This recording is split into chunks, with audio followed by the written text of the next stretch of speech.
성경 말씀 빌립보서 2장 1절에서 8절입니다. 그러므로 그리스도 안에 무슨 권면이나 사랑의 무슨 위로나 성령의 무슨 교제나 긍휼이나 자비가 있거든 마음을 같이하여 같은 사랑을 가지고 뜻을 합하며 한 마음을 품어 아무 일이든지 다툼이나 허영으로 하지 말고 오직 겸손한 마음으로 각각 자기보다 남을 낮게 여기고 각각 자기 일을 돌아볼 뿐더러 또한 각각 다른 사람들 일을 돌보아 나의 기쁨을 충만하게 하라. 너희 안에 이 마음을 품으라. 곧 그리스도 예수의 마음이니 그는 근본 하나님의 본체시나 하나님과 동등됨을 취할 것으로 여기지 아니하시고 오히려 자기를 비워 종의 형체를 가지사 사람들과 같이 되셨고 사람의 모양으로 나타나사 자기를 낮추시고 죽기까지 복종하셨으니 곧 십자가에 죽으심이라. 아멘. 빌립보서의 주제가 기쁨입니다. 이 기쁨은 어떤 환경이나 예부에서 주는 그 기쁨이 아니라 내 안에 무엇이 있느냐, 내 안에 내가 있으면 이 기쁨은 영원하지가 않습니다. 내 안에 예수가 있을 때 환경과 상관없이 기쁨이 있고 감사가 있습니다. 사실 지금 사도 바울은 이 빌립보서를 기록할 때 장소로는 로마 감옥에 있습니다. 로마 감옥에 있는 바울이 빌립보에 편지를 하면서 무엇보다도 두 가지를 강조하는데 기뻐하고 기뻐하라. 그리고 나는 감사한다. 이 단어를 많이 씁니다. 실제로 말로만 그렇게 하는 것이 아니라 바울 안에 그렇게 기쁨이 있는 것입니다. 그것은 지금 환경적으로는 바울이 감옥 안에 있는 것은 맞습니다. 그러나 그 안에 바울 안에 예수가 있기 때문에 그는 감옥 안에 있다고 생각하지 않냐고 예수 안에 있다고 생각을 하기 때문에 나는 기쁘고 감사한다. 이렇게 이야기를 하는 것입니다. 여러분은 지금 내 안에 무엇이 있습니까? 오늘 저와 여러분에게 이 질문을 이야기합니다. 내가 왜 이렇게 기쁨이 없습니까? 내 안에 왜 이렇게 감사가 없습니까? 우리는 누구 때문에, 환경 때문에 그렇다라고 말을 합니다. 그렇지 않습니다. 우리가 지금 어떤 환경이 있다 할지라도 내가 지금 바울보다 더 어려운 환경이 있다고 말할 수는 없습니다. 우리 형편은 충분히 바울보다 더 좋은 환경이 있습니다. 그럼에도 불구하고 우리가 감사가 없고 기쁨이 없다라는 것은 환경의 문제가 아니라 내 안에 예수가 없다라는 것이 문제다라고 말할 수 있습니다. 그래서 어떤 사람은 이렇게 말을 합니다. 우리의 믿음은 언제 보이는가? 이렇게 새벽에 나와서 기도하고 또 오늘 주일이니까 주일날 예배를 드리고 우리가 볼 수 있는 것은 어떤 이런 거잖아요.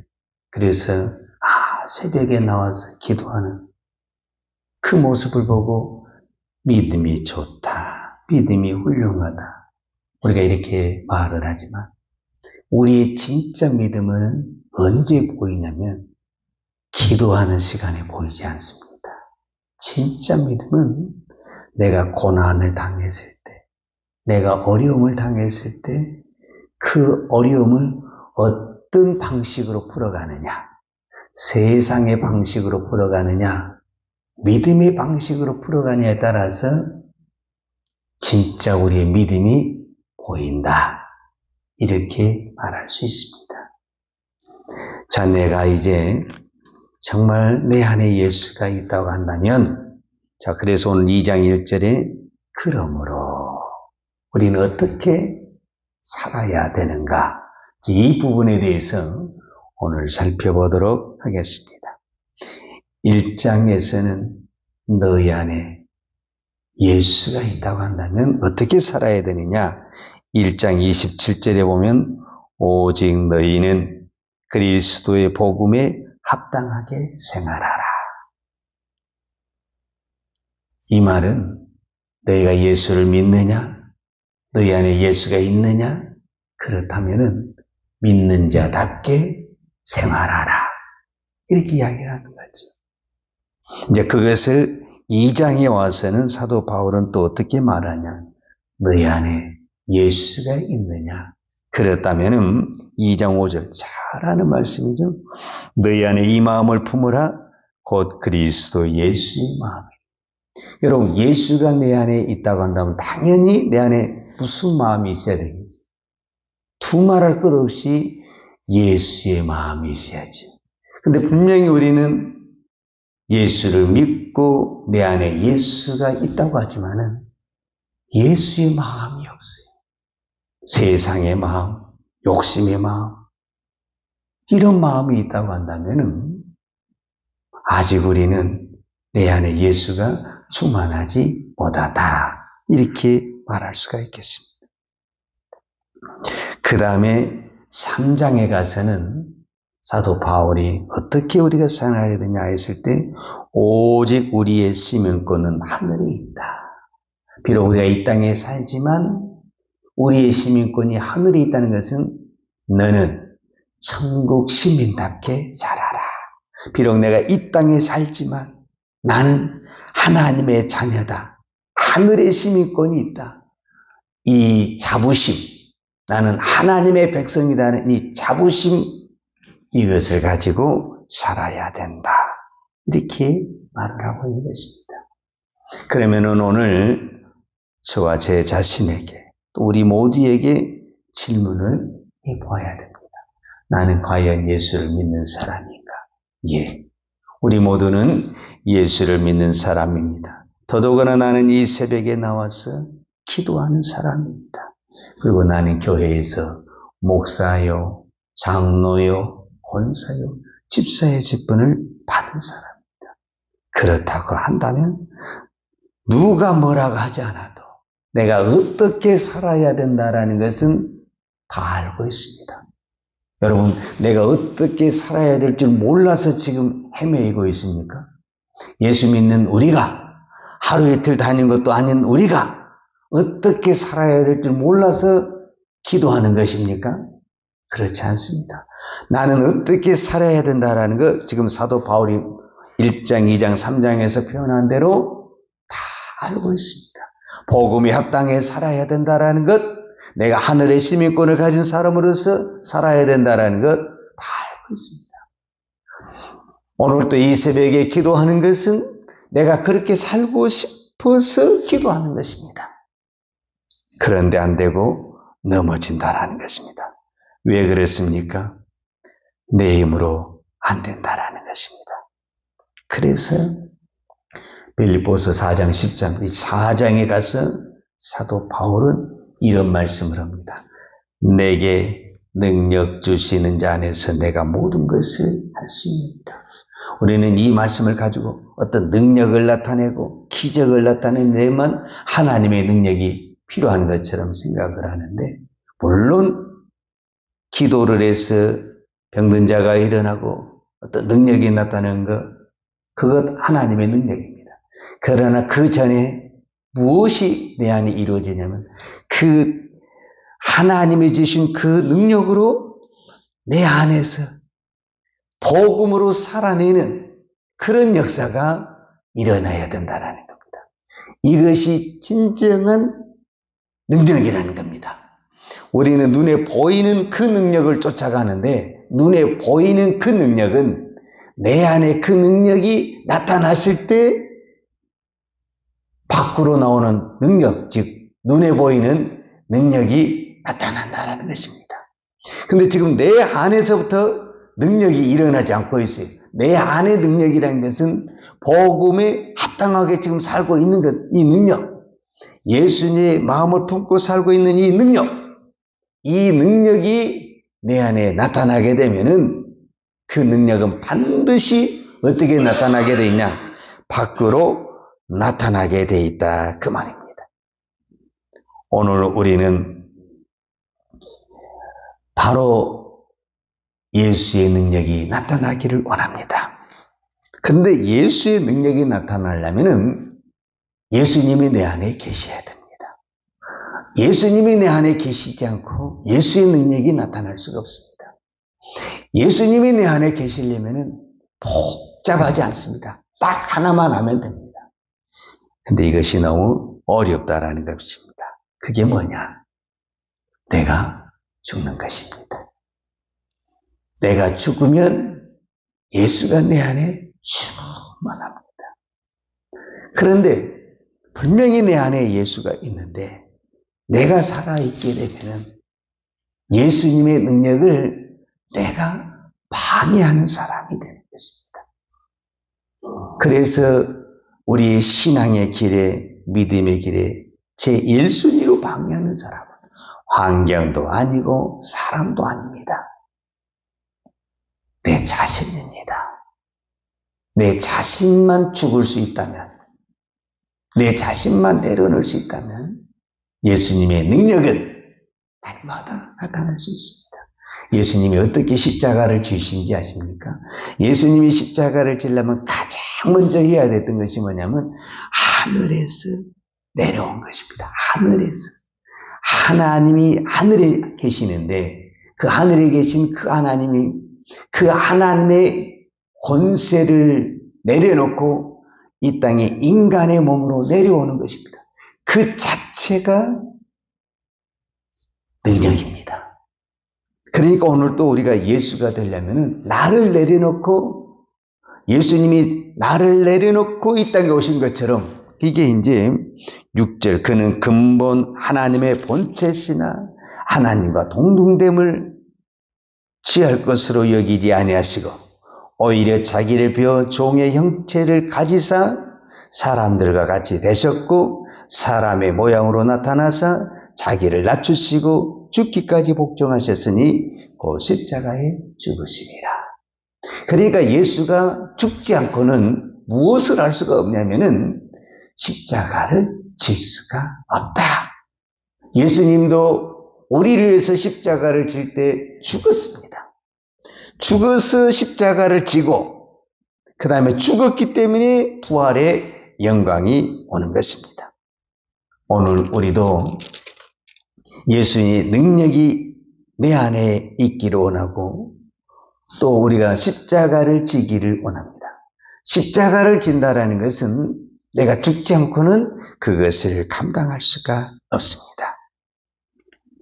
그래서 오늘 또 우리는 어쩌면 이 새벽에 기도하는지도 모릅니다. 우리가 십자가를 진다, 믿음으로 산다라고 말을 했을 때 왜 어렵냐면 제가 한 가지 예를 들어서 설명을 하겠습니다. 이 성경적인 것과 실제적인 우리 삶을 통해서 제가 말씀을 드리겠습니다. 먼저 성경적인 것을 가지고 이야기를 하자면 다니엘은 하루에 3번씩 기도했습니다. 우리가 성경에 보는 대로 다니엘은 하루에 3번씩 기도했습니다. 그 정도 기도했다고 한다면 그는 우리가 말한 대로 기도의 사람이요 믿음의 사람이요 정말 하나님의 능력이 임한 사람이다 라고 볼 수 있습니다. 그렇게 기도하는 사람에게 만약에 고난이 온다 할지라도 그 고난은 피해가야 되는 것입니다. 왜? 그렇게 기도하니까. 그러나 하루에 3번을 기도해도 사자굴에 들어가야 됩니다. 사자굴에 들어갔다라는 것은 무엇을 말하냐면은 다니엘의 죽음을 말하는 것입니다. 사자굴에 들어가야 살아나는 것입니다. 아무리 우리가 기도한다 할지라도 사자굴에 들어가지 않고는 살아나지를 못합니다. 들어가야만이 살아나는 역사가 나타나는 것입니다. 그런데 우리는 하루에 3번씩 기도한다면 내 앞에는 절대로 사자굴은 없을 것으로 생각을 하는데 이 사고가 잘못됐다라는 겁니다. 하루에 3번씩 기도해도 사자굴에 들어갑니다. 그러나 죽지 않습니다. 하나님의 살아나는 역사가 있습니다.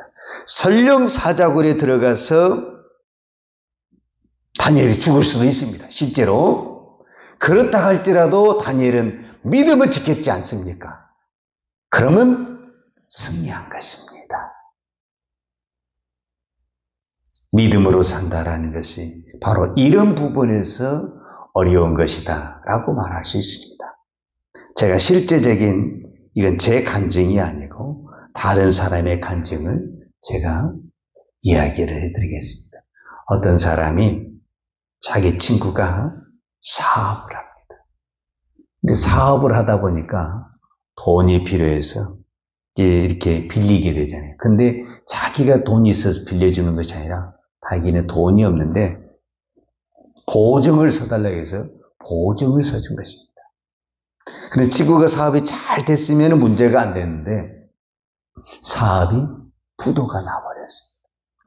그래서 이제 당연히 그 돈이 누구에게 오냐면은 그 친구에게 다 자기 보증을 쓴 그 사람에게 돈을 달라고 합니다. 근데 이 사람은 돈이 없는 거예요. 근데 내가 예수를 믿는 사람으로서 보증을 섰기 때문에 약속을 한 거잖아요. 내가 갚겠다고. 그래서 내가 이 빚을 갚겠습니다. 이렇게 말했는데 돈이 없어요. 그래서 뭐라고 하냐면 나에게 시간을 주세요. 내가 돈이 없는데 집이 한 채가 있습니다. 내가 이 집을 팔아서 빚을 갚겠습니다. 집에서 이제 난리가 난 거예요. 그러지 않겠어요? 보증 한번 잘못 써가지고 집이 지금 날아가게 생겼는데 누가 좋아하겠습니까? 그런데 나는 하나님을 믿는 사람으로서 내가 약속을 했어요. 지켜야 한다. 그래서 그 집을 팔았어요. 그 빚을 다 갚았어요. 빚을 다 갚고 나니까 약간 돈이 좀 남았어요. 그래서 이제 그 좋은 집을 다 팔아버리고 참 편들이에 가서 조그만 집 한 채 살고 그냥 살았어요. 왜? 믿음 하나 지키려고. 내가 하나님의 내가 그래도 교회 다니는 사람인데 내가 예수 믿는 사람인데 내가 그 말을 지키려고 그렇게 살았어요. 그래서 그 돈을 다 갚아줬어요. 그리고 시간이 얼마 동안 오래 흘렸어요. 근데 무슨 일이 일어났냐? 그 변두리가 개발이 일어나 버렸어요. 그래가지고 다시 이 집이 이제 팔리게 됐어요. 근데 개발이 일어나다 보니까 그 변두리에 보잘것없는 땅이 엄청나게 이렇게 또 뛰어버린 거예요. 자기가 원래 그 좋은 땅에 있었던 그 집보다 몇 배나 더 많은 값을 받고 팔게 되게 된 거예요. 그래서 지난날에 그 갚았던 것 모든 것이 다 익어가고 더 좋은 집으로 가게 됐어요. 물론 이거는 그 사람의 개인적인 간증이지만 믿음으로 산다라는 것은 고난이 없는 것은 아닙니다. 그러나 저는 꼭 이 말을 하고 싶어요. 믿음으로 살아야 된다. 왜냐? 우리의 살 날이 얼마 남지 않았다. 지난날에 지나간 시간은 돌이킬 수 없지만 이제 우리가 언제 하나님 앞에 부르심을 받을지 모르는데 앞으로 우리의 남은 시간은 하루를 살아도 믿음으로 살다가 가야 된다. 우리가 나머질 것은 아무것도 없다 할지라도 믿음 하나만 나머질 수 있다고 한다면 우리는 그 믿음을 선택해야 된다. 그래서 오직 의인은 믿음으로 살리라. 이 말씀 하나 붙들고 우리의 남은 인생은 믿음으로 살아내는 믿음의 사람이 되기를 축복합니다. 기도하겠습니다. 하나님 아버지 감사합니다. 오늘 또 우리가 이 새벽에 기도하는 것은 내가 믿음이 좋아서 기도하는 것이 아니라 내가 믿음이 없지만 오늘 하루도 내가 믿음으로 살고 싶어서 하나님 앞에 몸부림을 치며 기도합니다. 이 새벽에 기도할 때 믿음의 은혜를 주옵소서. 믿음의 복을 주시옵소서. 환경 앞에 사람 앞에 내 믿음이 무너지는 믿음이 아니라 어떤 환경 속에 있을지라도 믿음으로 살아내는 믿음의 종이 되기를 원합니다. 이 믿음의 복을 주시옵소서. 오직 의인은 믿음으로 살리라. 오직 의인은 믿음으로 살리라. 오늘 또 이 말씀을 붙들고 기도합니다. 오늘 우리에게 이 믿음의 복을 주시옵소서. 예수님의 이름으로 기도하였습니다. 아멘. 요한은 내게 복을 주시고 너를 지키시기를 원하며 유하는 걸굴로 내게 비추사 은혜 베푸시기를 원하며 유하는 걸굴을 내게로 향하여 드사 평강 주시기를 원하노라. 이제는 우리 주 예수 그리스도의 은혜와 아버지 하나님의 그 크신 사랑과 성령님의 풍성한 은혜가 오늘도 오직 믿음으로 살기를 원하는 사랑하는 주의 종들 머리머리 예와 이 나라 이 민족과 한국 교회 위에 온 열방의 이 생명의 복음을 증거하는 선교사님들 위에와 사랑하는 주의 자녀들 머리 위에 이제로부터 영원토록 함께 있을지어다. 아멘.